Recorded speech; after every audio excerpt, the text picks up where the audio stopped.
반갑습니다. 문현석의 이맘때, 이제는 내 마음을 만날 때입니다. 자, 오늘 시간도요, 미술심리 해볼 텐데요. 늘 말씀드리지만 이 미술심리는 실제로 그림만을 가지고 테스트하지 않습니다.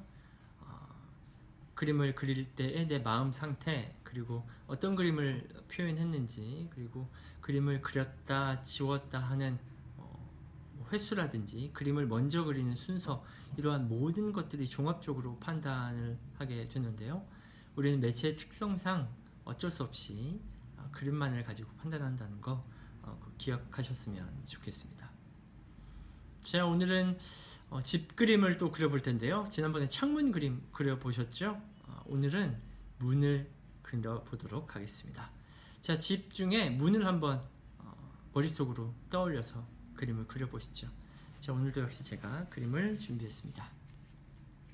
자, 4개의 그림이죠. 첫 번째 그림은 문이 좀 과도하게 크죠? 네, 과도하게 큰 문이고요. 두 번째는 활짝 열려있는 문입니다. 자, 그리고 세 번째는 문이 측면에 있고요. 네 번째는 생략이 되어 있습니다. 자, 머릿속에 떠올렸던 그림, 가장 가까운 그림 하나 선택해 보시죠. 자, 이 집중의 문 그림은 바로 내가 타인과 얼만큼 가까워지려고 하는지, 또 상대방을 내가 얼만큼 받아들이려고 하는지를 테스트해보는 미술 심리 도구입니다. 우리가 지난 시간에 창문 테스트도 해봤잖아요. 그런데 사실 창문하고 크게 다르지 않습니다. 큰 맥락에서 같은 뜻이라고 생각하시면 되는데요. 자, 그럼 1번부터 살펴보죠. 과도하게 큰 문, 우리 창문 때도 공부했었지만 일단 과도하게 문이 크다 라고 하는 거엔 함정이 있었죠. 일단 큰 문은 내가 상대방에게 다가가고 또 상대방이 나에게 다가오는 것을 어려워하지 않지만 과도하게 크다, 여기에는 커다란 함정이 있었다고 했었죠. 바로 의존 욕구가 숨겨져 있는 겁니다. 그러니까 상대방에게 사랑받기 위해서 나를 크게 개방하는 거죠. 그래서 1번 그림을 선택하신 분들은 주로 상대방에게 굉장히 의존하시게 될 겁니다. 그러니까 상대방의 말 한마디, 행동 하나, 표정 하나에 굉장히 많이 신경을 쓰는 분이실 테고요. 또 상대방의 말 한마디에 나의 감정이 많이 요동치는 분이라고 할 수가 있겠죠. 자, 2번 그림은요, 활짝 열린 문입니다. 예상하신 대로 활짝 열려 있다는 건 역시 상대방과 내 마음의 문을 활짝 열어놨다는 뜻이죠.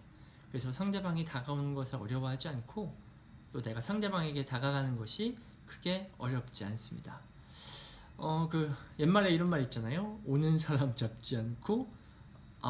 막지 않고 가는 사람 잡지 않는다. 인연 따라 만나고 인연 따라 헤어지는 것에 크게 의미를 두지 않고 크게 상처받지 않는 분들이죠. 그래서 사실 2번은 의존 욕구가 없기 때문에 상처받을 일도 적습니다. 이 4가지 그림 중에 가장 건강한 심리적 정서적 상태라고 볼 수가 있겠죠. 자, 3번 그림은요, 좀 재밌습니다. 측면에 문이 있는 건 지금과의 관계에 뭔가 불만이 있다는 겁니다. 그런데 벗어나고 싶지만 문이 없는 건 아니죠. 4번처럼 이렇게 생략이 돼 있다면 관계가 싫고 관계에 무관심하다는 뜻인데, 3번은 측면에 있기 때문에 그 중간 단계라고 보시면 됩니다. 그러니까 내가 이 사람과는 굳이 좋지는 않지만 그렇다고 이 사람과의 관계를 끊는 것은 또 영 불편하고 이상한, 그러니까 싫지만 만나고 또 딱히 좋지도 않지만 하여튼 애매한 그런 중간 단계라고 보실 수가 있는데요. 가끔 사회생활 하다 보면 만나고 싶진 않지만 어쩔 수 없이 관계를 정리하지 못하는 경우가 있죠. 그런 분들일 경우에 3번을 그릴 확률이 굉장히 높습니다. 자, 4번 그림은 역시 말 그대로 생략된 거죠. 무관심하고 또 이제 외톨이일 확률이 높습니다. 이분들은 일단 나의 마음을 다시 한번 살피시고 다른 사람들과의 관계에 대해서도 다시 한번 정립해 볼 필요가 있을 겁니다. 자, 이렇게 우리가 미술심리를 하는데 미술심리를 하는 목적이 있죠.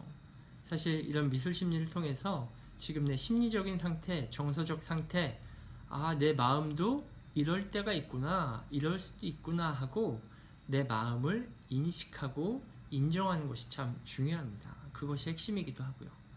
그런데 우리가 인정을 한다는 것에 약간 오해를 하고 있는데, 우리는 주로 나에 대해서 되게 좋은 모습, 또 긍정적인 모습, 이런 모습들은 잘 인정해 줄 수 있는데, 나에 대해서 좀 부정적인 모습, 그리고 무언가 좀 부족하다고 느끼는 모습은 인정하지 않죠. 굉장히 거부합니다. 사실은 그래서 불행한 겁니다. 내가 이상적으로 생각하는 내가 있고 현실의 내가 있는데 이 사이에는 갭이 있죠. 차이가 있습니다. 그러다 보니까 자꾸 다른 사람들과 비교하게 되고, 그래서 만족하지 못하고 행복하지 못하는 겁니다. 그래서 인정하는 것이란 긍정적인 내 모습도 부정적인 내 모습도 인식하고 있는 그대로를 받아들이는 것, 사실은 그것이 진정한 의미의 인정이라고 할 수가 있습니다. 우리가 여러 번, 이제 앞으로도 몇 번 더 하겠지만, 이런 미술 심리는 바로 그러한 내 모습마저도 인식하고 인정해 줘야 한다는 거 꼭 기억하시고요. 오늘 테스트를 통해서도 또 나와 상대방과의 관계에 대해서도 다시 한번 인식해 보시고 인정하는 기회 되었으면 좋겠습니다. 자, 오늘은 여기까지입니다. 다음 시간에 또 만나죠.